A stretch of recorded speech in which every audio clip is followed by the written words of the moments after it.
নমস্কাৰ, এই মুহূৰ্তত দিবলৈ লৈছোঁ আজিৰ সন্ধিয়াৰ বহুকেইটা গুৰুত্বপূৰ্ণ খবৰ। আজি হৈছে 24 ডিচেম্বৰ। আজিৰ সন্ধিয়াৰ প্ৰথমটো খবৰ হৈছে এটা ব্ৰেকিং নিউজ। এই মুহূৰ্তত জনাই আছোঁ, নোয়াগাঁৱৰ পৰা বাংলাদেশলৈ পঠোৱা লোক আকৌ সোমাল অসমত। যোৱা 19 ডিচেম্বৰৰ নিশা বাংলাদেশলৈ পঠিওৱা হৈছিল লোক কেইজনক। পুনৰ কাঁইটীয়া তাঁৰৰ বেৰৰ তলেদি ভাৰতত প্ৰৱেশ কৰিছে লোককেইজনে। আটক হৈছে এগৰাকী মহিলা, লগতে 6জনকৈ পুৰুষ। আমি এই মুহূৰ্তত জনাই আছোঁ, আটক হোৱা কেইজনৰ নাম আব্বাছ খান, আনোৱাৰ খান, তাহেৰ আলী। আটক হোৱা মহিলাগৰাকীৰ নাম আয়েশা খানম, ৰুস্তুম আলী, ইদ্ৰিছ আলী আৰু আব্দুল আজিজ। তেওঁলোকৰ সৈতে আছে ভাৰতীয় ভোটাৰ কাৰ্ড, আধাৰ কাৰ্ড, প্ৰমাণপত্ৰ। পৰৱৰ্তী খবৰটো হৈছে, বিদায়ী বছৰৰ শেষ পাকত গুৱাহাটীৰ চিটি বাছ যাত্ৰীসকলৰ বাবে আছে সুখবৰ। চিটি বাছৰ অথপালিৰ বাবে জনতাই আৰু ভুগিব নালাগে দুৰ্ভোগ। ৰাজপথত দ্ৰুত বেগেৰে চিটি বাছ চলালে চালক পৰিব বিপদত। নিৰ্দিষ্ট ষ্টপতেহে চালকে ৰখাব নোৱাৰিব চিটি বাছ। নিৰ্ধাৰিত সময়তকৈ 1 মিনিটৰো বেছি সময় ৰখাব নোৱাৰিব চিটি বাছ। মহানগৰীৰ চিটি বাছত আহিল জিঅ' ট্ৰেকিঙৰ ব্যৱস্থা। চিটি বাছখনৰ সকলো দিশ নিৰীক্ষণ কৰা হ'ব নিয়ন্ত্ৰণ কক্ষৰ পৰা। আজিৰ সন্ধিয়াৰ পৰৱৰ্তী খবৰটো হৈছে, অশান্ত কাৰ্বি আংলঙৰ পৰিস্থিতিক লৈ মুখ্যমন্ত্ৰীৰ ডাঙৰ ঘোষণা। কাইলৈ খেৰণীলৈ প্ৰেৰণ কৰা হ'ব অতিৰিক্ত নিৰাপত্তা বাহিনী। কাৰ্বি আংলঙত 2গৰাকী প্ৰাণ যোৱাটো নিশ্চিত কৰিলে মুখ্যমন্ত্ৰীয়ে। সকলোকে শান্তি শৃংখলা বজাই ৰখাৰ আহ্বান মুখ্যমন্ত্ৰীৰ। নিহতসকলৰ শোকচ্ছদ্ধ পৰিয়ালবৰ্গলৈ সমবেদনা মুখ্যমন্ত্ৰীৰ। আলোচনাৰ জৰিয়তে সমস্যা সমাধান কৰিম বুলি মন্তব্য মুখ্যমন্ত্ৰী ডক্টৰ হিমন্ত বিশ্ব শৰ্মাৰ। লগতে ক্ষতিগ্ৰস্ত সকলো পৰিয়ালক সহায়ৰ আশ্বাস মুখ্যমন্ত্ৰীৰ। কাৰ্বি আংলঙত 2গৰাকী প্ৰাণ যোৱাটো নিশ্চিত হৈছে বুলি ইতিমধ্যে জানিব পৰা গৈছে। আজিৰ সন্ধিয়াৰ পৰৱৰ্তী খবৰটো হৈছে, বিশ্ব শান্তিৰ বাবে সমবেত হৈছে লাখ লাখ মুছলমানৰ দুৱা প্ৰাৰ্থনা। ধুবুৰীৰ গৌৰীপুৰ বলতমাৰাত বিশাল ইস্তেমাত লোকে লোকাৰণ্য পৰিৱেশ। বিশ্বৰ ভিন্ন প্ৰান্তৰ হিংসাত্মক পৰিস্থিতিৰ মাজতে মুছলমানৰ দুৱা। বিশাল ইস্তেমাৰ অন্তত একত্ৰিত হৈছে লাখ লাখ মুছলমানে কৰিলে নিদৰ্শন। 21, 22 আৰু 23 ডিচেম্বৰত ধুবুৰীত অনুষ্ঠিত হৈছিল এই ইস্তেমা। নামনি অসমৰ সৰ্ববৃহৎ ইস্তেমাত লাখ লাখ মুছলমানৰ দুৱা। আজিৰ সন্ধিয়াৰ পৰৱৰ্তী খবৰটো হৈছে এটা ব্ৰেকিং নিউজ। ৰাজ্যৰ ৰাজপথত আকৌ ভয়ংকৰ হিট এণ্ড ৰান।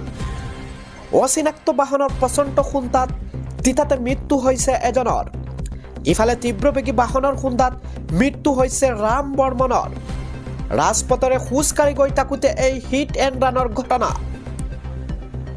ঘটনাস্থান বঙাইগাঁৱৰ কাকৈজানত এই হিট এণ্ড ৰানৰ ঘটনা সংঘটিত হৈছে। নিহত ৰাম বৰ্মনৰ গড় হৈছে কাকৈজানা টাকুৰিয়ানী পাৰাত। পৰৱৰ্তী খবৰটো হৈছে, খেৰণীত আৰক্ষীৰ গুলীত নিহত হৈছে এজন প্ৰতিবাদকাৰী। অধিক অৱনতি ঘটিছে খেৰণীৰ পৰিস্থিতি। চিংটু টিমুং নামৰ প্ৰতিবাদকাৰীগৰাকী নিহত গুলীত। সম্পূৰ্ণৰূপে ভস্মীভূত হৈছে খেৰণীৰ বজাৰ। বজাৰ জ্বলাবলৈ আহোঁতেই আৰক্ষীৰ গুলীত নিহত হৈছে প্ৰতিবাদকাৰী। ডিজিপিৰ শেষ সকিয়নি প্ৰতিবাদকাৰীলৈ। আইন হাতত তুলি নল'বলৈ কৰজোৰে আহ্বান ডিজিপিৰ। ডিজিপিৰ সন্মুখতে জ্বলাই দিয়া হৈছিল খেৰণীৰ দোকান পোহৰ। অগ্নিগড় বা খেৰণীত অনিৰ্দিষ্টকাললৈ ইণ্টাৰনেট সেৱাও কৰ্তন কৰা হৈছে। আমি জনাই আছোঁ, এই মুহূৰ্তত আন এটা গুৰুত্বপূৰ্ণ খবৰ, ব্ৰেকিং নিউজ। অগ্নিগড় বা খেৰণীত অনিৰ্দিষ্টকাললৈ বৰ্তমান সময়ত ইণ্টাৰনেট কৰ্তন কৰা হৈছে আৰু ভয়ংকৰ পৰিস্থিতিৰ প্ৰতি লক্ষ্য ৰাখি প্ৰশাসনে সিদ্ধান্ত লৈছে হাতত। নিশা অধিক অৱনতি ঘটিছে খেৰণীৰ পৰিস্থিতি। কেওফালে কেৱল গুলীচালনা অগ্নিকাণ্ডৰ ঘটনা নিশা ৰাজপথলৈ ওলাই আহিছে হাজাৰ হাজাৰ প্ৰতিবাদকাৰীৰ দল নিয়ন্ত্ৰণৰ বাহিৰত খেৰণিৰ শেহতীয়া পৰিস্থিতি আজিৰ সন্ধিয়াৰ পৰৱৰ্তী খবৰটো হৈছে গুটখা পান মছলা বিক্ৰী কৰিব নোৱাৰিব দোকানে দোকানে গুটখা পান মছলাৰ বিৰুদ্ধে তীব্ৰ অভিযান গুটখা পান মছলা বিক্ৰী কৰিলে ভৰিব লাগিব বৃহৎ জৰিমনা বিদ্যালয়ৰ পৰা 100 মিটাৰ দূৰত্বত বিক্ৰী কৰিব নোৱাৰিব ধপাত পান মছলা নোয়াগাঁৱৰ কলিয়াবৰৰ দোকানে দোকানে ধপাতৰ বিৰুদ্ধে অভিযান নোয়াগাঁও প্ৰশাসনৰ জখলাবন্দাৰ হাস্পাতাল চাৰিআলি হাটবৰ কুঁৱৰীটোলত চলিল অভিযান কেইবাখনো দোকানৰ পৰা ধপাত জাতীয় সামগ্ৰী জব্দ কৰিছে প্ৰশাসনৰ লোকে লগতে ধপাত বিক্ৰেতাক 200 টকাকৈ জৰিমনা বিহিলে জিলা প্ৰশাসনে আজিৰ সন্ধিয়াৰ পৰৱৰ্তী খবৰটো হৈছে বাংলাদেশৰ হিন্দুৰ সুৰক্ষা বিচাৰি ৰাজপথত জনতা জয় শ্ৰীৰাম ধ্বনি দি তীব্ৰ প্ৰতিবাদ হাজাৰ হাজাৰ লোকে মোহাম্মদ ইউনুছৰ বিৰুদ্ধে সাব্যস্ত কৰিছে প্ৰতিবাদ সংখ্যালঘু হিন্দুৰ জীৱন আৰু সুৰক্ষা নিশ্চিত হ'বই লাগিব বাংলাদেশী গবেক ধ্বনিৰে মোহাম্মদ ইউনুছৰ বিৰুদ্ধে প্ৰতিবাদ খাৰুপেটিয়াত বিশ্ব হিন্দু পৰিষদে সাব্যস্ত কৰিছে এই প্ৰতিবাদ আজিৰ সন্ধিয়াৰ আন এটা খবৰ হৈছে অহা 10 জানুৱাৰীত দিয়া হ'ব এডিআৰই তৃতীয় বৰ্গৰ নিযুক্তি এক্স যোগে ঘোষণা কৰিছে মুখ্যমন্ত্ৰী ডক্টৰ হিমন্ত বিশ্ব শৰ্মাই আজিৰ সন্ধিয়াৰ পৰৱৰ্তী খবৰটো হৈছে কৃষক দিৱসৰ দিনাই কোটি কোটি কৃষকৰ বাবে আছে সুখবৰ নৱবৰ্ষতেই প্ৰতিগৰাকী কৃষকৰ একাউণ্টত পোনে পোনে সোমাব ধন নৱবৰ্ষতেই লাভ কৰিব পিএম কিষাণৰ 22 নং কিস্তিৰ ধন প্ৰতিগৰাকী কৃষকৰ একাউণ্টত সোমাব 2000 কোটি টকা আপুনিও সাজু হওক পিএম কিষাণৰ 22 নং কিস্তিৰ ধন ল'বলৈ নতুন নিয়মেৰে এইবাৰ দেশৰ কৃষকৰ একাউণ্টত হ'ব জমা ধন আজিয়েই কৰি লওক কেৱাইচি